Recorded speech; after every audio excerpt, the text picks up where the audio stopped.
Welcome back to Everything But the Lesson Plan. I am your host, Franchesca Thompson, and in today's episode, we're diving into a topic that's going to change the way you think about classroom engagement using Meta for education. If you're unfamiliar, Meta is the parent company behind platforms like Facebook, Instagram, and WhatsApp, tools that are now offering innovative ways for educators to connect, teach, and engage with students. So, whether you're already using these platforms or looking for fresh ideas, this episode will give you practical tips and tools to integrate Meta into your teaching toolkit. Let's get started. And so, I want to start off with a little bit of a disclaimer. This is for the schools and the district leaders and teachers who can think differently. Take a little risk. Don't be tied down to kind of heavy restrictions. It's something that you might have to introduce to a leader or to your school board or to your principal to use. So it's for those who like to embrace innovation and challenge themselves and their students. So Meta Suites is a platform. Their platform has evolved over the years, and now they are making waves in education, from Facebook groups to Instagram's visual storytelling. These tools are more than just social media. They're spaces for collaboration, creativity, and learning. Let's look at some of the ways that educators are using Meta in the classroom. And this is currently being done, y'all. So hopefully we can, learn from this and maybe embrace some of this into our curriculum or lessons or activities this upcoming school year. So you can create Facebook groups for class discussions. I haven't done this, okay? But this is something that is actually currently being done. Facebook is not just for connecting with friends. It can be an excellent tool for fostering class discussions. Facebook groups allow you to create private and safe, that word, safe spaces where students can share resources, ask questions, and engage in discussions outside of the class hours. You can organize your groups by topics and projects or even grade levels and moderate them to keep conversations on track. Got to keep the babies on track. For example, creating a group for Literature 101 lets your students post reading reflections, ask questions, and interact with each other in ways that mirrors the classroom collaboration. Isn't that just so cool? I didn't even know that was something that could be done. Another thing, Instagram. Instagram is a great tool for teachers who want to incorporate visual learning. Create an Instagram account dedicated to your class where you can share photos of assignments, projects, or even behind the scenes looks at classroom activities. Oh my gosh, I can just so see parents loving this. Hashtags like classroom inspo or student work can help you connect your class with other educators and students globally. Plus, Instagram stories and reels features can be used to post quick and fun and engaging content that reinforces key concepts. For example, my math teachers, they can do a quick math tip or historical fact can be turned into a 15-second reel that's taking learning to the next level.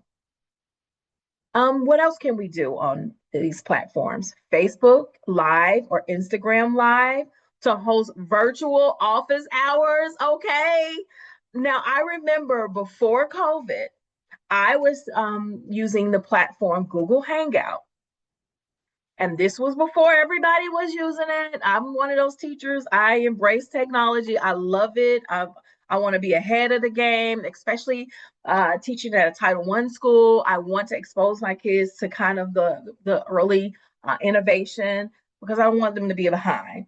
So I never forget we were using it was called Google Hangouts back then. I don't know what it is now, But we were using those to have our virtual DECA meetings because a lot of my kids could not stay after school. Remember, it was Title I school, and they had to get home on the bus. They didn't have parents that could come get off work and pick them up. And I was like, well, then how can I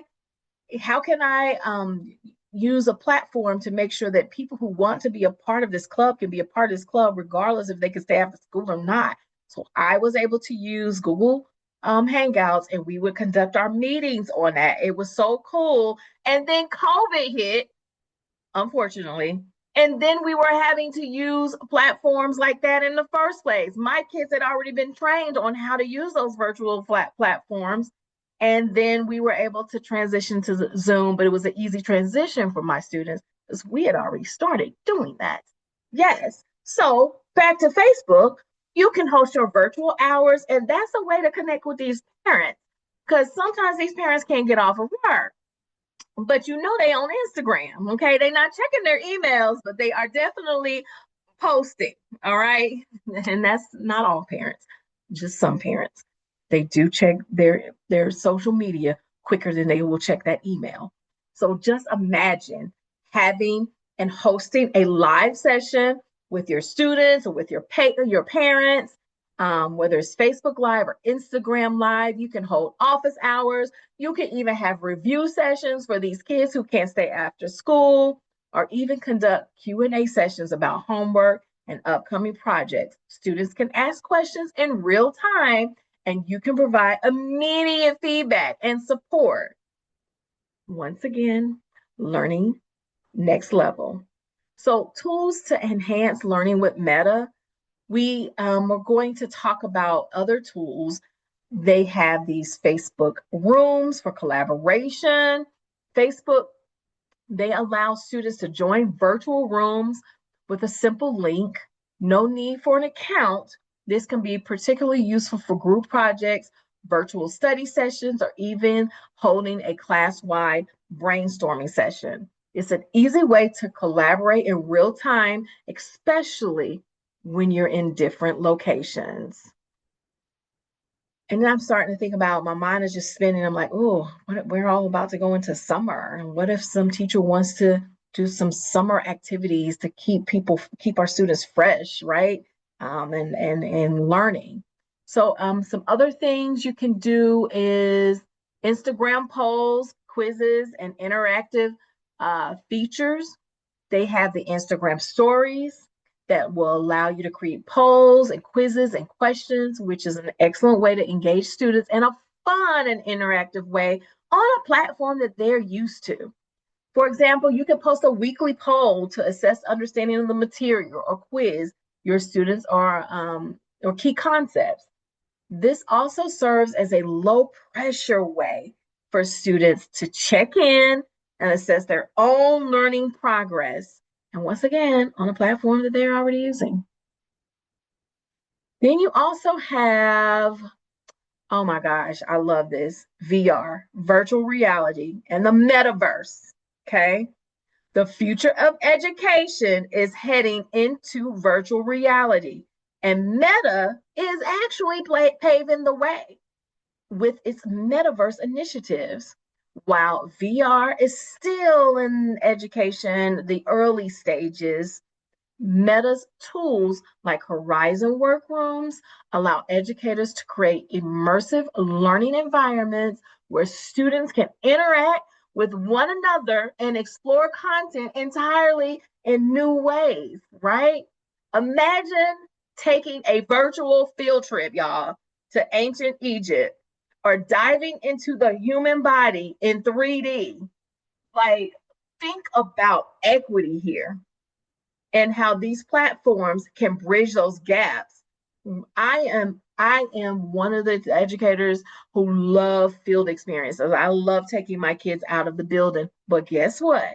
Not everybody can afford that. Not all schools have the opportunity to do that. So what does that mean? Take the opportunity away from them, or use these innovative tools to still make these things possible. That's where we need to move in education. So some more best practices. While Meta's platform offers a wealth of opportunities, let me tell you something, we must use them responsibly. So here are some best practices. Prioritize privacy and safety.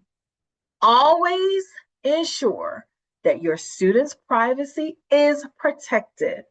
And yeah, some of you guys have to get district permission and those kind of things to see if these tools can be implemented. But you better have a good proposal on why you should, right?